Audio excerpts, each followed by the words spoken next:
Good evening. We are live for Mishnah Mastery. Way!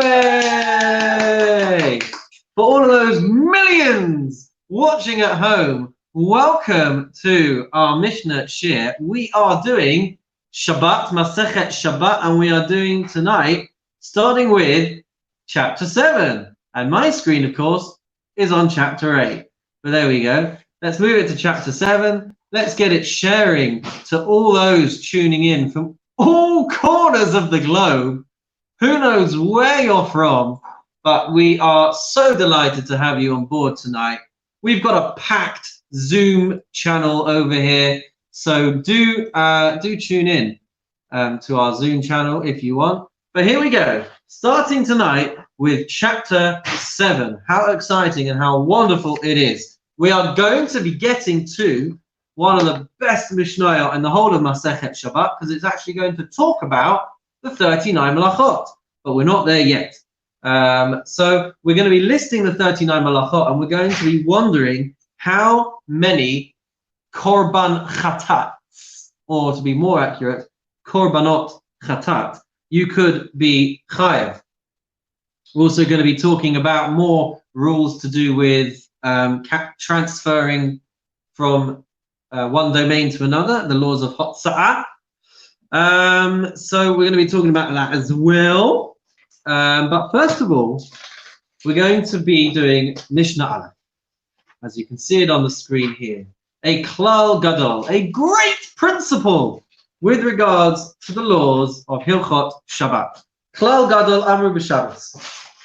There is a general principle in play here, ladies and gentlemen, and the general principle goes something like this. Kol hashoicheach ikar Shabbos, va'asa melachos harbe b'shabbasos harbe.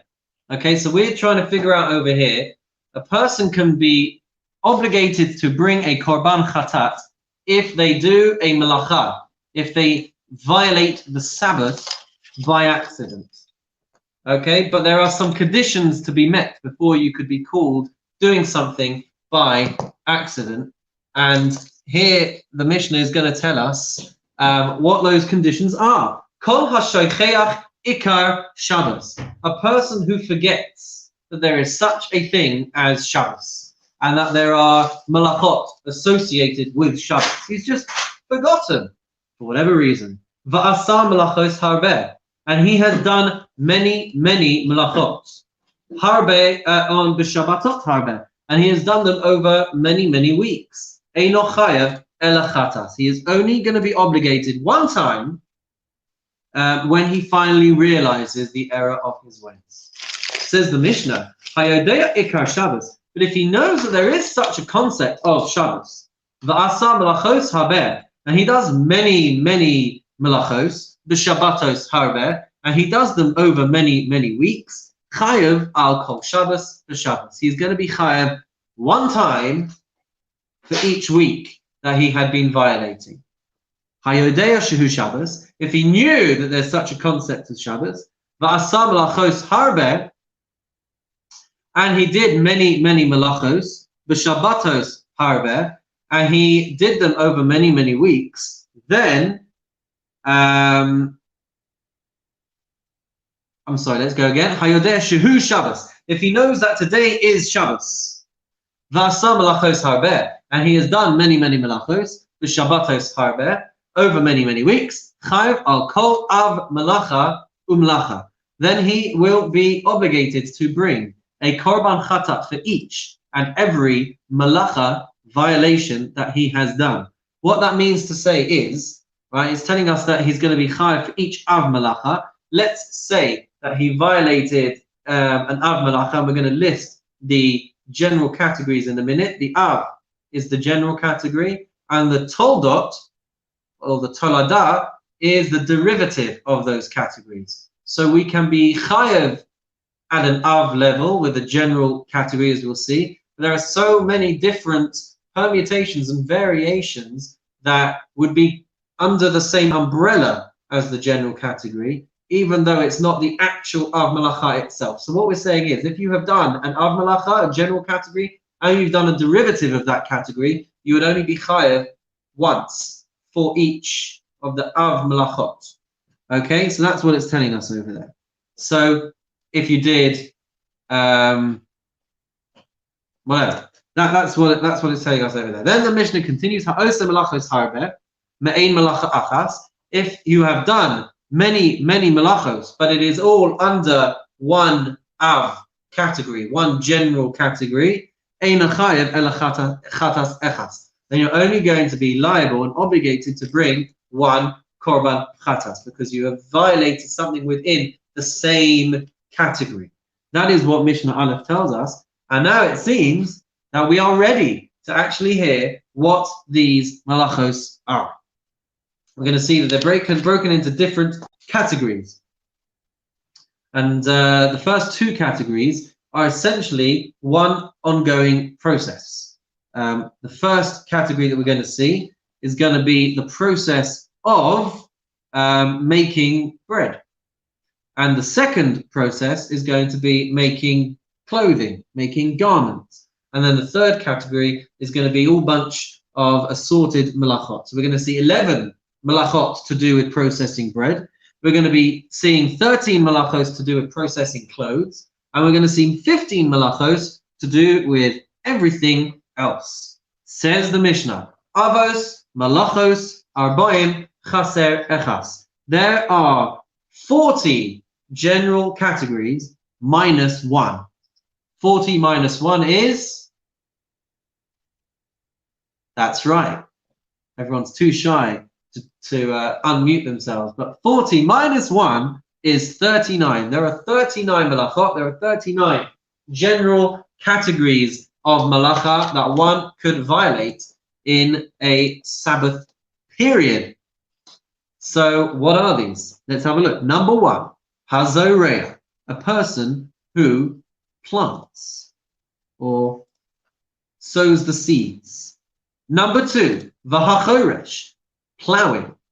Vahakotze, that is harvesting. Vahama'amer, that is piling up the grains that you have harvested. Hadash, which is threshing.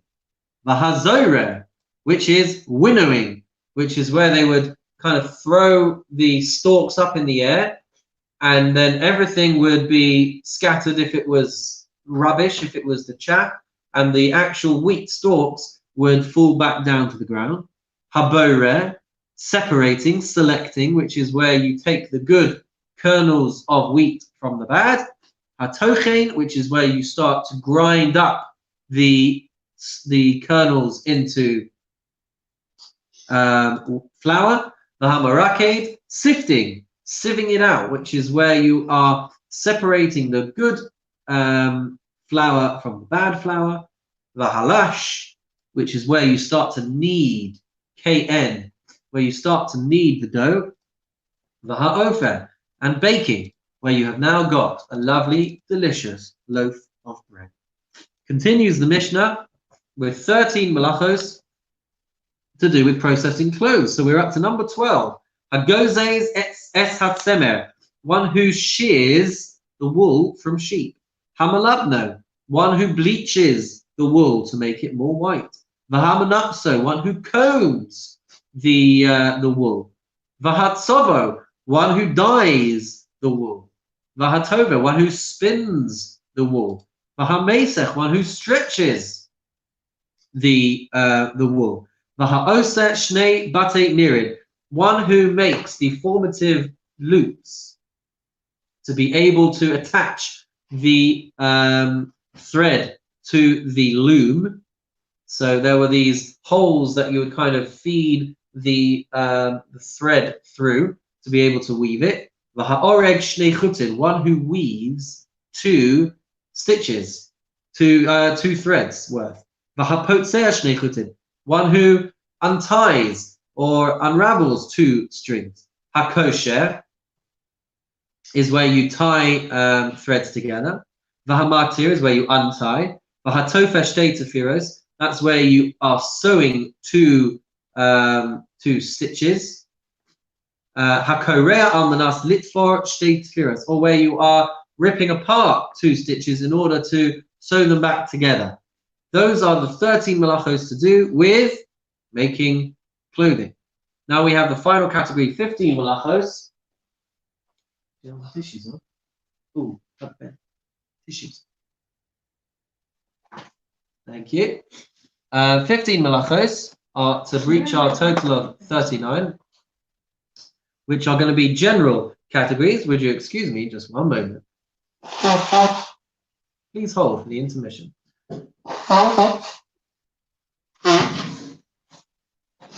There you go. To all those millions at home, I apologize. Okay, here we go. Hatzad Tzvi, one who traps deer. Hashochato, one who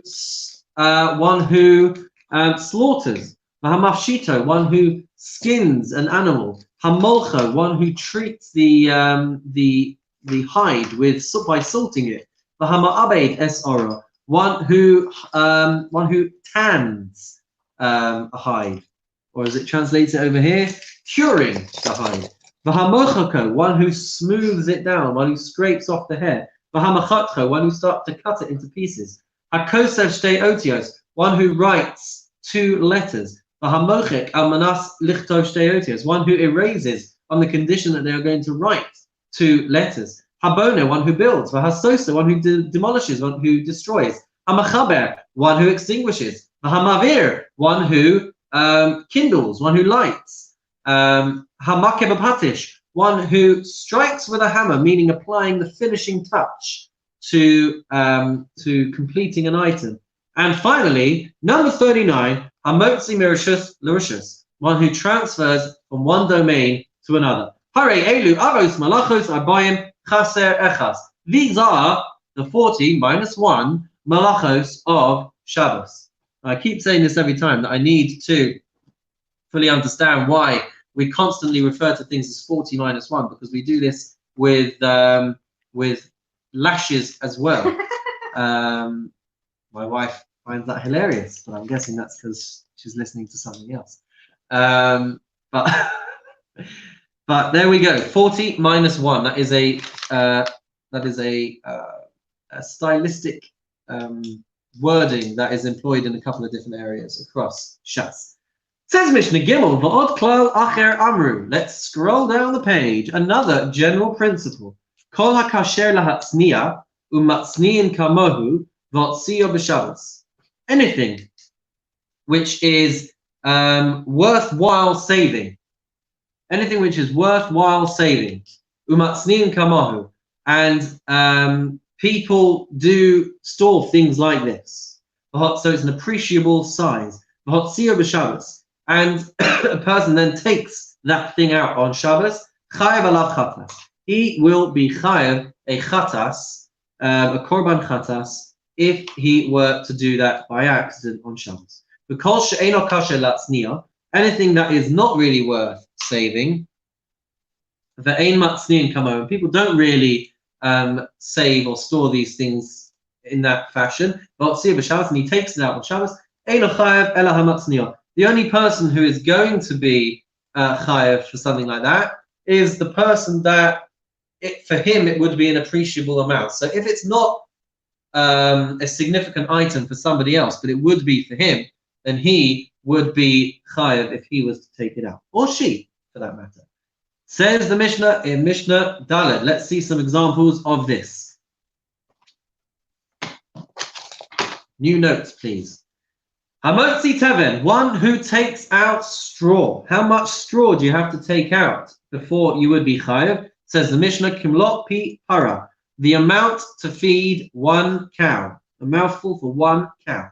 Atza, what if you want to be taking out stalks? Well, that's kimlot pi gamal, the amount that it would be to feed a camel's mouthful. Amir, what about straw? Or says over here, clover, okay. Chimlot pi taleh, the amount to feed a lamb. All of these things that we are talking about would be the ideal meal choice for particular animals. When it comes to human consumption, when it comes to things that we would feed humans, so we're going to see that it's a different size. But so we're talking about animal food at the moment, and the Mishnah is telling us how much you would have to be taking out before it was an appreciable amount. Asavin, when it comes to grass, kimlo pikadi, the amount to feed a goat's mouth. Ale shum, va'ale salim, when it comes to the leaves of garlic and the leaves of onion. So then it says, if it is lachim, if they are moist, kagrogeres, then it is the amount of a dried fig. Yevation, if it is dry, kimlot pigadi, then it would be the size of a goat's mouth. Because I guess that is where you would feed it. You would not take it for yourself. Says the Mishnah, these shiurim, these sizes, these amounts do not combine with one another. Meaning, if you had a little bit of straw and a little bit of onion leaf, and together they would make a required amount, they do not combine for that. You would have to have one size for stalks, one size for grass, one size for onion leaves, whatever it might be. That is the position in the Mishnah. Hamotzi achlim kagrogeres. If he takes out food, meaning anything fit for human consumption, then the amount has to be a grogeres. Then it has to be a fig's worth, a dried fig's worth, before you're chayav. But interestingly, it's all interesting, but these shiurim would combine. So if you took, a little bit of broccoli and a little bit of meat, right, and together they make the size of a grogeres, then it would seem that they do combine to make the required shir, because they are equal in their standards, as it translates over here for us, meaning that they are all edible. Chutz miklipehen, but this would include, as in you would not count the following parts. You would not count their shells, vigarinehen, you would not count their kernels, vuksehen, and you would not count their stalks, vasuban, and you would not count their husks, mursanan, you would not count their, well, they translate here as coarse bran. It's interesting. I had coarse bran for suban, fine bran for mursanan. Either way, anything that is surplus to the parts that you would eat would not get included. Rabbi Yehuda says, Chutz miklipe adashim shemisbash lo simahen. That's with the exception of even though we had just excluded a klipa, a shell, Rabbi Yehuda says you would include the shells of adashim, of lentils, because shemisbash lo simahen, because they would be cooked together with the rest of the shell. So that concludes Perek Zayin. Mazel tov on completing the 7th Perek of Maseches Shabbos, and we move now into the 8th Perek, where we are still talking about the measurements for how big things have to be when you are carrying them out from one domain to another. We're going to be talking about drinks, where we're going to see that the shiur, the size, is an amount of a revius. And what we're going to see is that if there are two inherent usages for a liquid, meaning we drink it, but we may also do something else with that liquid, we are going to go with the default usage of drinking when it comes to determining the amount, the volume. But we're going to see that some liquids have a default secondary usage, and that can generate a need to bring a korban, even if it is a volume less than or smaller than a revius. So let's take this through. The 8th Perek, ladies and gentlemen. Here we go. Hamotzi yayin, one who is carrying out yayin, undiluted wine, which was very strong and very potent. It was used for drinking, but it also had to be diluted with water before it was worth serving to people. So hamotzi yayin, kedei mezigas hakos. You would have to carry out the amount needed to make a good cup of wine when mixed with water, which is smaller, you would say, than a glass of wine, because you would only have however much in one glass before needing to dilute it. So that is the amount that you would have to carry out. Says the Mishnah, chalav, what about milk? How much milk would you have to take out? Kedei gemir, one swig, one amount that you would swallow in one go. That is the amount that you would have to take out. Devash, what about honey? Kedei litain al hakatit. You would have to take out as much as would be placed on a wound, on a scab. I've got here an animal wound. The translation in front of you does not translate it as an animal wound, but a scab nonetheless. Shemen, how much oil? Kedei lasuch ever katan, as much as you would need to anoint a small finger of a small child. That is how much oil would need to be carried out. Mayim, kedei lashuf bahem es hakilor, enough water to be able to okay, this translation on the screen here doesn't help us. Enough to rub with it collyrium. I have over here a kilor is some kind of eye cup, which I guess would be used to wash an eye. So it's only a small amount. Ushar kolamashkin, when it comes to other liquids, then revius. You would have to be carrying out a revius. So even though all of these other things that we've been talking about, they have an application for consuming, drinking, whatever it may be, they also have other usages. And so the other usages have smaller sizes. But when it comes to any other liquids that you would primarily drink as the primary usage, they would have to be a revius. Says the Mishnah, when it comes to dirty water, how much dirty water, wastewater it translates over there, that you would spill out because it's not worth drinking. Says the Mishnah, baravius. Rabbi Shimon omer, kulan baravius. Rabbi Shimon says actually all of these liquids would have to be the volume of a revius.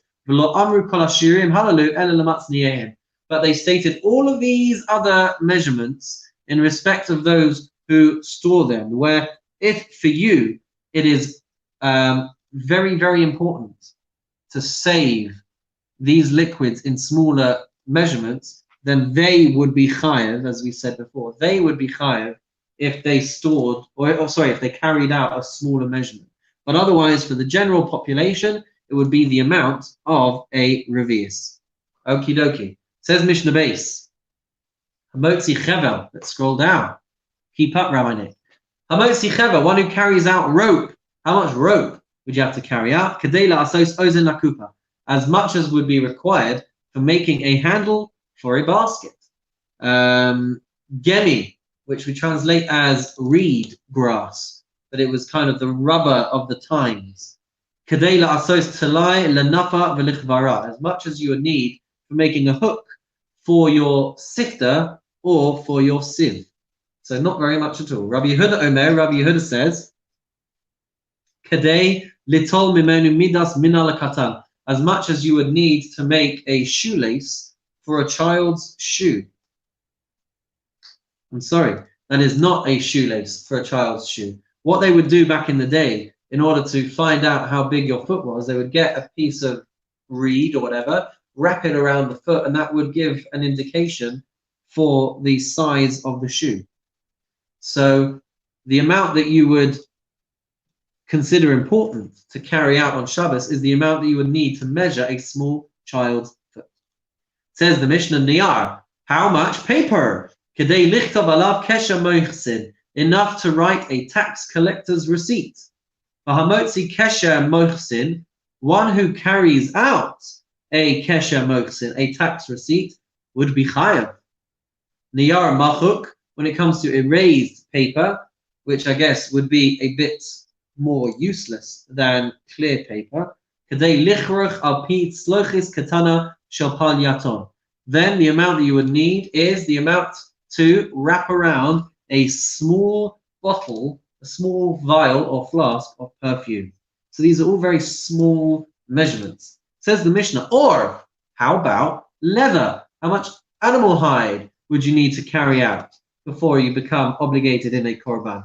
Kedei la'asos kamiyah, enough to make a pouch for an amulet. Cloth, what about parchment? Kedei lichtav alav parasha katana Shabbat tefillin. It would need to be big enough or small enough to write the smallest parasha for the tefillin, which is Shehi Shema Yisrael.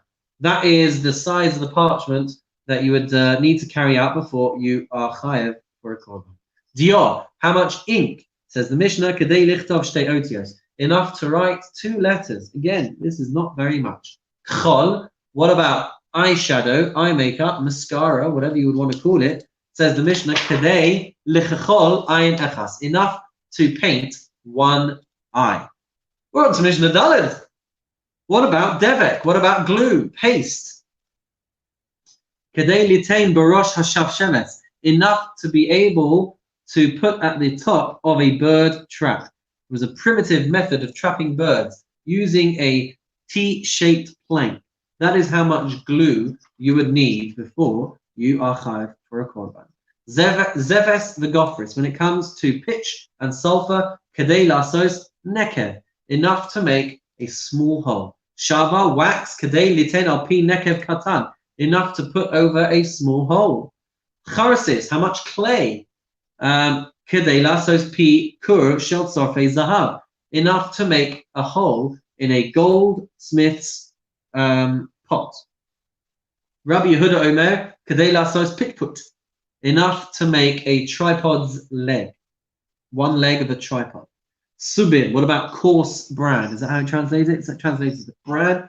Says the Mishnah, kadei liten al pi kur shel tzorfei zahav, the same size, to be able to make a hole for a goldsmith, for a goldsmith's pot. Sid, how much lime? Kadei lasud ktanash b'monos, enough to smear the smallest of girls, to apply to the limb of a young child. That is how much lime you would need to carry out. Carry out.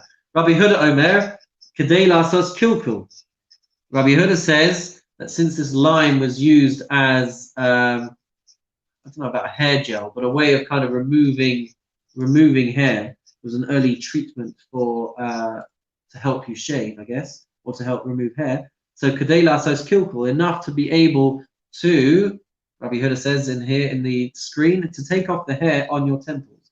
Rabbi Nechemia Omer, kadei lasos andifi, it would have to be enough to take off the hair of your forehead.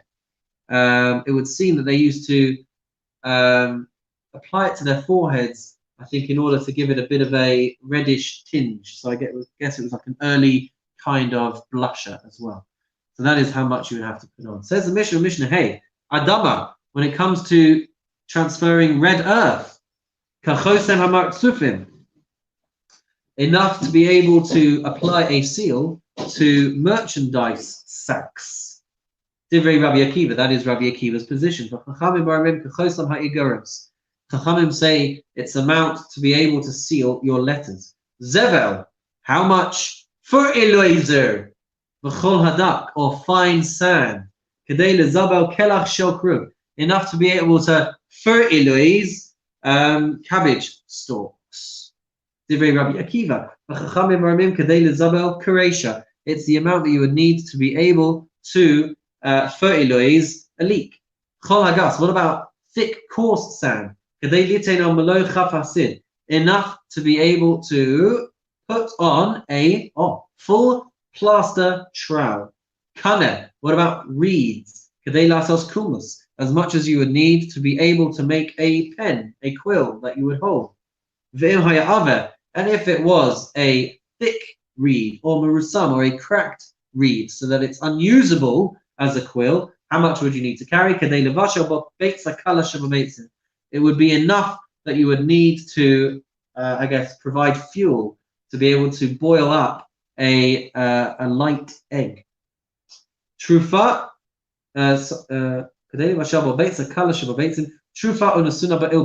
if you were taking the lightest of eggs, beating it up and putting it into a stew pot, that is how much we are talking about. Says Mishnah Vav. Etzem, what about a bone? Says the Mishnah, kadei lasos tarvad, enough to be able to forge it or manipulate it into the shape of a spoon. Rabbi Yehuda Omer, kadei lasos mimenu choch, enable as much as you would need to be able to make the tooth of a key with it. Zechuchis, how much glass? Kadei ligrob bo rosh hakarka, enough to scrape the end of, and they translate it as a shuttle. They used to use shards of glass to drag the top of a sewing needle on the loom, which would help adjust the stitching so it was all straight. So that's what we're talking about when we're saying scraping the end of a shuttle. It's enough glass to help keep your weaving aligned. Says the Mishnah, Sror or Even, when it comes to pebbles and stones, Kadei Lizrok Ba'of. It has to be big enough to throw at a bird and to get it to fly away. Rabbi Eliezer Bar Yaakov Omer, Rabbi Eliezer Bar Yaakov says, Kadei Lizrok Ba'bahema. It would have to be large enough to throw at an animal. Why does he say that? Because really, you could scare a bird with your voice. So this item has to be a usable size. You wouldn't use it to make birds scatter because there are other ways that you can make birds scatter. So Rabbi Eliezer ben Yaakov says it would have to be a larger size, enough to move an animal. Says the Mishnah, what about cheres? What about a shard of clay? It would be enough to fill the airspace between beams. Divrei Rabbi Yehuda. Rabbi Meir Omer, Kadei lachtos bo es ha'ur. It would have to be big enough to be able to scoop out coals. Remember, we're talking about things they have to be usable. So that is how big they have to be usable. Rabbi Yosef Omer, Kadei lekabel bo revius. It has to be big enough to hold a revius of liquid. Amar Rabbi Meir. Rabbi Meir says, Afal pi she'ein raya l'davar, even though I don't have a proof per se in the Torah to say that this is how big it has to be, there is raya l'davar. There is at least a hint in a pasuk to be able to support my position, because it says in the book of Isaiah, chapter 30, verse 1, V'lo yimatze b'mchitase cheres lachtos eish miyakud, so that no shard is left in its breakage to scoop coals from a brazier, from a furnace, from a fire. So since it applies cheres, this shard of clay, to also scraping out coals, that is the support for Rabbi Meir's opinion. Amalo Rabbi Yossi, Misham Raya. Rabbi Yossi says, that's your proof? V'lach sof mayim megever, or to take ladle water from a puddle in the same place. It also talks about taking out a liquid.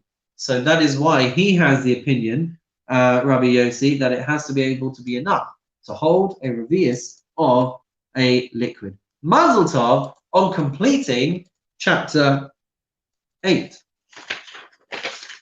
Question is, do we continue with chapter 9, or do we leave it, I think, for this week and pick it up next week? I do officially have a meeting that I'm supposed to be in now. So let's see what everyone thinks. Help me out over here. What do we want to do? Well, as it's your birthday today, we'll let you off. That's very gracious. I'd love to say that I'm having the night off. I'm jumping into a meeting now. Hardly a night off, is it? Pardon me? Hardly a night off. It's definitely not a night off. Celebration. But this has been extremely enjoyable. You know, this does count as a night off, quite frankly. Spending the time with you guys. All right. Well, if that's the case, let's end the recording. That's all for this week. Tune in next week when we will be starting chapter 9 of Masechet Bracha. No, let's try that one again. Chapter 9 of Masechet Shabbat. Take care, everyone.